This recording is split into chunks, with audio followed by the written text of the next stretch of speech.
Our devices pretty much hold our entire lives, right? Everything from bank accounts to personal photos. And for years, we've been told to protect them with antivirus software. But hey, our operating systems are getting way smarter, with more security built right in. So is that extra software still necessary? Let's get into it and figure out if you really need antivirus in 2025. I want to start with just one single massive number, 450,000. According to the AV Test Institute, that is how many new pieces of malware get registered online every single day. Think about that. Nearly 500,000 brand new threats cooked up between sunrise and sunset. So, with that constant, just absolute tidal wave of new threats, the big question is pretty simple.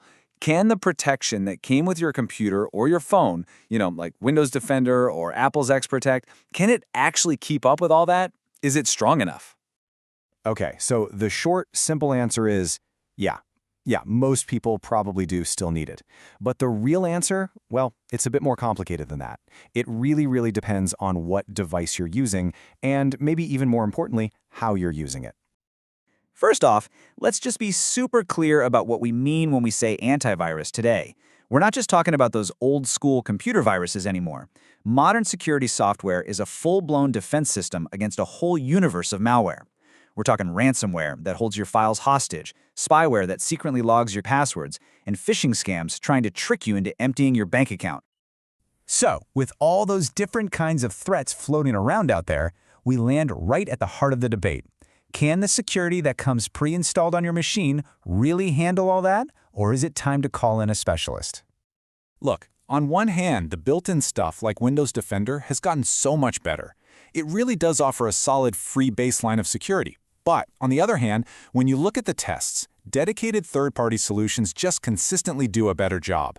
They're way better at catching brand new zero-day threats. That's malware so new there isn't an official defense for it yet.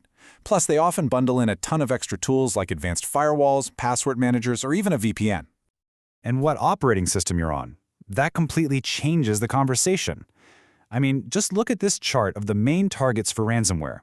A staggering 87% of all attacks are aimed squarely at Windows. So if you're a Windows user, the risk isn't just some abstract idea. The odds are fundamentally stacked against you. That good enough baseline protection starts to look, well, maybe not so good enough. This quote from Cyber News really hits the nail on the head. The stakes here aren't just a slow computer. We're talking about very real, very serious risks. Having your bank account drained, your personal photos and documents held for ransom, or your entire identity stolen and used for fraud. Relying on luck just isn't a strategy. Okay, we've talked enough about the software. Let's talk about you. How do you figure out what your personal risk level is? Well, it all really boils down to one thing: your online habits. Think of this as a quick little self-diagnosis. If you find yourself nodding along to any of these points, like if you download software or files from all over the place, if you're always connecting to the Wi-Fi at a coffee shop or airport, if you handle sensitive client or financial data, or maybe you're just a little too quick to click on email links, then your risk level goes way up.